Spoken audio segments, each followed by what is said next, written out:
Hola queridos colegas, un gusto como siempre poder coincidir con ustedes, disfrutar de este café entre colegas y poder compartir temas que nos son de suma importancia para nuestra labor. Sin duda, el poder dialogar nos ayuda a enriquecer todo lo que vamos incorporando a nuestras metodologías. Y el día de hoy vamos a hablar de las pedagogías emancipatorias y saberes emergentes. Es enseñar para la vida y no solo para el aula. De hecho, es un tema que conversando con algunos otros colegas, con amigos, pues es bastante interesante al fin de cuentas. ¿Por qué?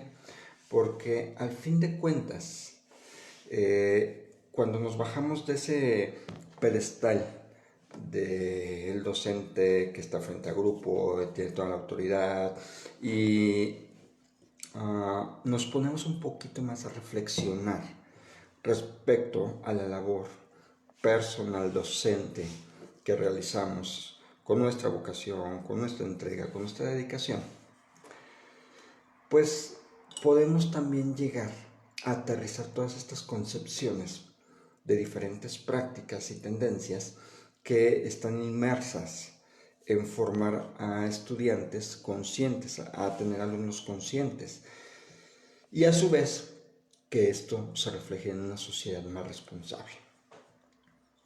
Sin duda, hablar de pedagogías emancipatorias y de los saberes emergentes no es solo una moda, es una respuesta realmente a una realidad que nos rodea estos días en nuestras aulas. Pero partamos de lo básico. ¿Qué entendemos por las pedagogías emancipatorias? O sea, ¿qué es aquello que implica la pedagogía emancipatoria? Las pedagogías emancipatorias parten de una idea poderosa y a veces algo incómoda. La educación no es neutral, decía Paulo Freire. La educación o es liberadora o es domesticadora. Y por ahí hemos compartido a veces algunos contenidos que si adoctrinas, educas, formas y todos estos elementos. Y realmente es como una polémica porque cada uno tenemos una concepción de lo que tenemos en mente de la educación como tal.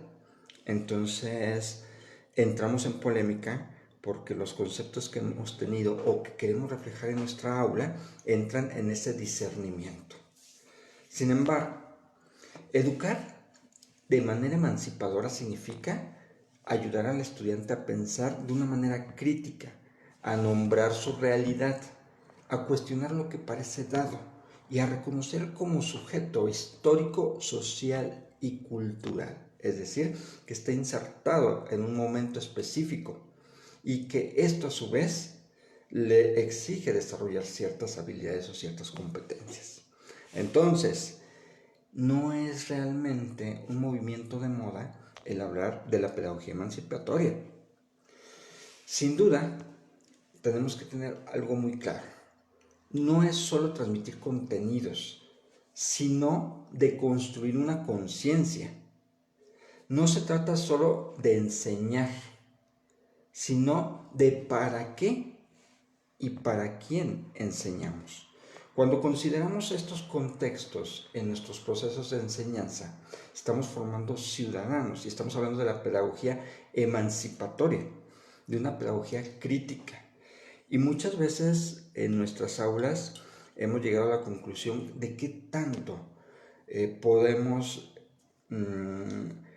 desarrollar ese tipo de pensamiento en nuestros alumnos. ¿Por qué? Por toda la dinámica que hay, por las redes sociales, por los contextos sociales específicos, por el tipo de comportamiento que tenemos con nuestros estudiantes, por la cantidad y masificación del conocimiento que está ahí.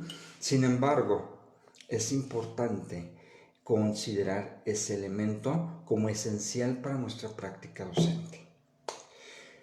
Algunos autores que están aquí presentes y que nos mueven en ese sentido desde distintas perspectivas, porque cada uno tenemos algunos autores con los cuales tenemos ese enlace o tenemos esa compatibilidad personal, cognitiva, metodológica. Pero en este caso, para la pedagogía emancipatoria, tenemos, por ejemplo, a Paulo Freire, que habla del diálogo, la conciencia crítica, la educación como práctica de la libertad.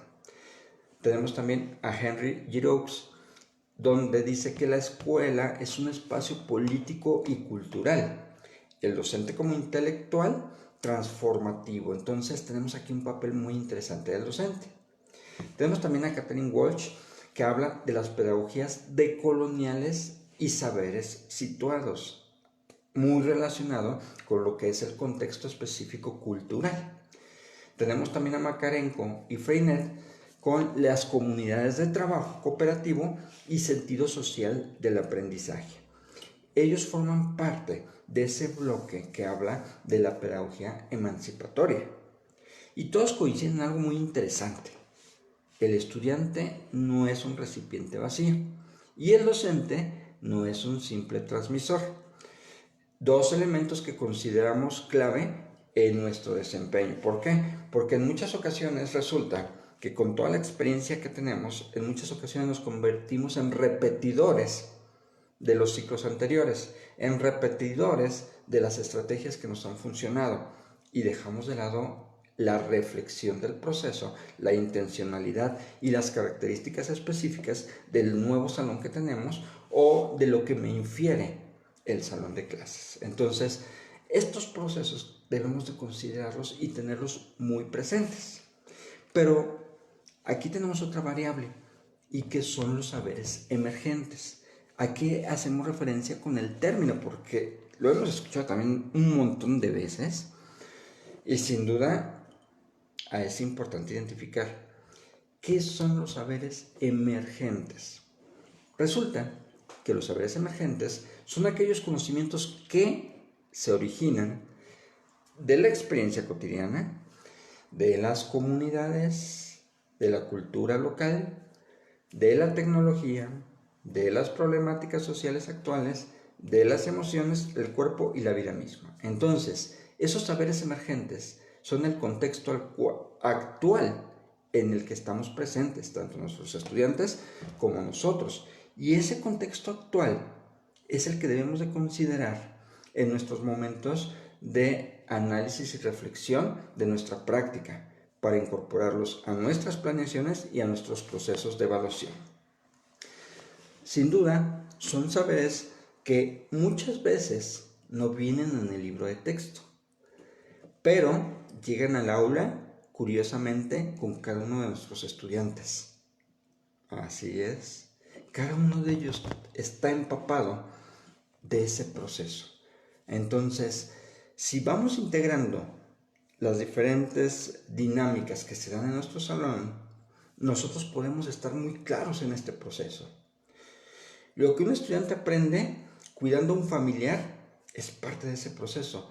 Lo que saben sobre las redes sociales, identidad digital o economía informal, los saberes comunitarios, los saberes en las comunidades cuando salimos a impartir clase fuera de la ciudad, pues lo que es las costumbres que hay en el lugar forman parte de este proceso. La inteligencia emocional que se desarrolla en contextos adversos, donde nos encontramos con lucha de bandas, situaciones económicamente negativas para los estudiantes. Sin duda, la ecología de saberes reconoce que el conocimiento académico no es el único, ni siempre es el más legítimo. Esa es la realidad, que los conocimientos que tenemos en nuestros planes y programas de estudio, si no se fortalecen con este enlace con la realidad, se nos van. Y al fin de cuentas, nuestros estudiantes también no tienen las bases suficientes para poder formarse como esos ciudadanos. Hay muchas ocasiones que nos cargan la responsabilidad de una educación familiar en la escuela, la cual no nos corresponde. ¿Qué nos corresponde?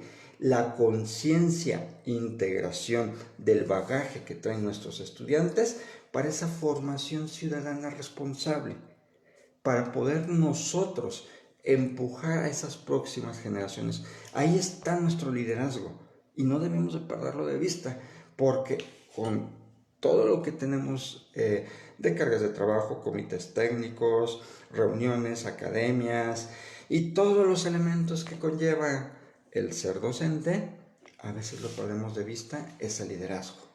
Pero ahora bien, ¿cómo llevamos esto a nuestras metodologías de enseñanza? Aquí lo vamos a bajar a la tierra. Ya después de esta conceptualización, esta estructura, pues necesitamos saber cómo lo vamos a llevar a la práctica. Número 1. Del contenido al problema. En lugar de empezar con el tema, empezamos con una pregunta real. ¿Cómo impacta el tema del día de hoy, nuestra clase del día de hoy, en nuestra comunidad o en nuestra vida cotidiana? Una pregunta que podemos plantear a nuestros estudiantes y darles la oportunidad que la respondan para ir conceptualizando y aterrizando qué influencia tiene de alguna otra manera. Número 2, y que es muy importante, el aprendizaje dialógico. Más diálogo, menos monólogo, círculos de palabras, debates guiados, preguntas abiertas, es decir, también pasar la estafeta para que ellos puedan participar, para que ellos puedan empujar este proyecto. Entonces, esa interacción es sumamente importante. ¿Qué más podemos agregar? Los proyectos con sentido social. ¿Cómo que proyectos con sentido social?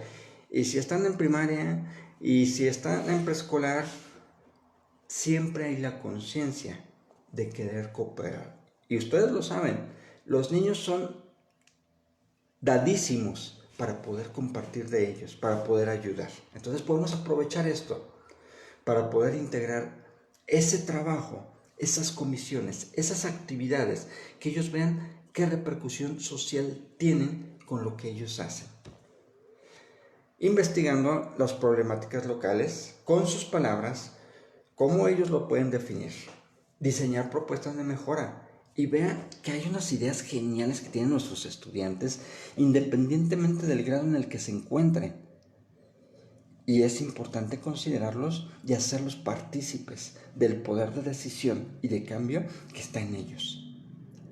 Vincular contenidos con acciones reales, esa es la realidad también, valga la redundancia. Y todo esto también tiene que ir acompañado de una evaluación emancipadora. No solo calificar, sino reflexionar sobre el proceso. ¿Qué aprendí? ¿Qué me cuestiono? ¿Cómo cambió mi forma de pensar? Nosotros, como docentes, tenemos un papel muy interesante porque acompañamos y somos mediadores en este proceso. Y nuestra misión, o parte de la misión, es menos control y más escucha. Y menos control no estoy diciendo suelten las reglas, que las reglas no importan, no.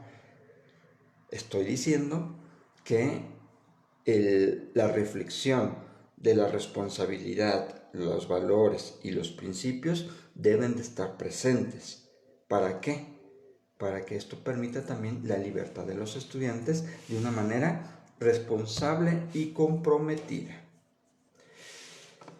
Más preguntas potentes y menos respuestas cerradas. Es decir, en muchas ocasiones el proceso de pensamiento de nuestros estudiantes implica el vencer sus propios miedos. Entonces, en este sentido, si no comprendemos que nuestro estudiante está en ese proceso de vencer ese miedo para participar, no vamos a poder avanzar con ellos.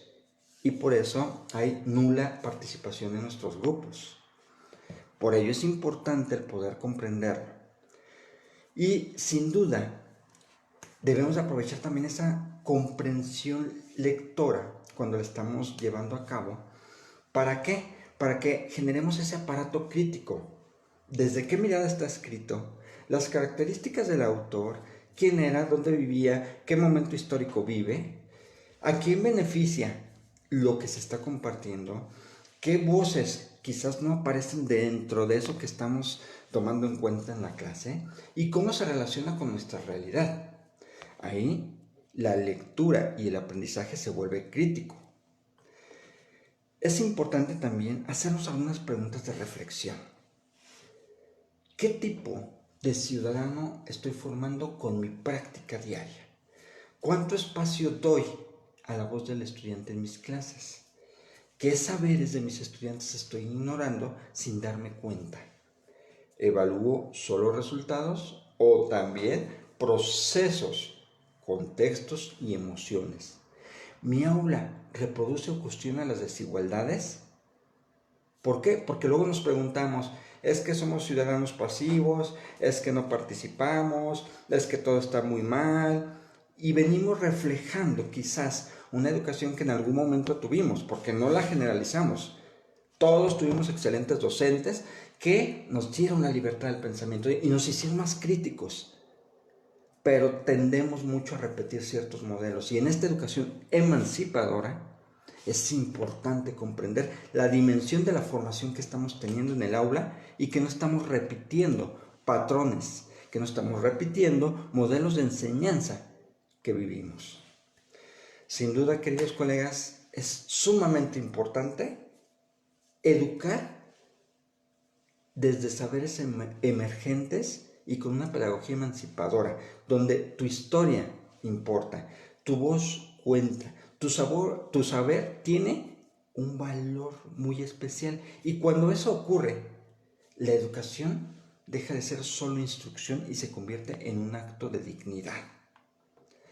Colegas, tenemos ahí una gran misión sin duda, que día con día la asumimos, la tomamos, la trabajamos, nos responsabilizamos de ella, nos preparamos, la encaramos, mejoramos, reflexionamos. Déjenme sus comentarios cómo llevan a ustedes esta práctica de una pedagogía emergente, de una pedagogía emancipadora en sus aulas, en sus salones, en su persona. Les mando un gran abrazo. Su página Pedagogía Transformando Vidas con Educación de Alto Impacto y su servidor Juan Carlos, aportando un granito de arena. Los invito a que lo hagamos, a que no nos desanimemos, porque siempre va a haber circunstancias que nos desfavorezcan. Y en la docencia, sin duda, nos llega a ocurrir muy seguido. Pero tenemos una gran responsabilidad con nuestra vocación, con nuestro ser, con nuestra sociedad, con nuestra patria. Formar. Nos vemos la próxima. Cuídense mucho y déjenme sus comentarios. Sigamos aprendiendo juntos. Hasta la próxima.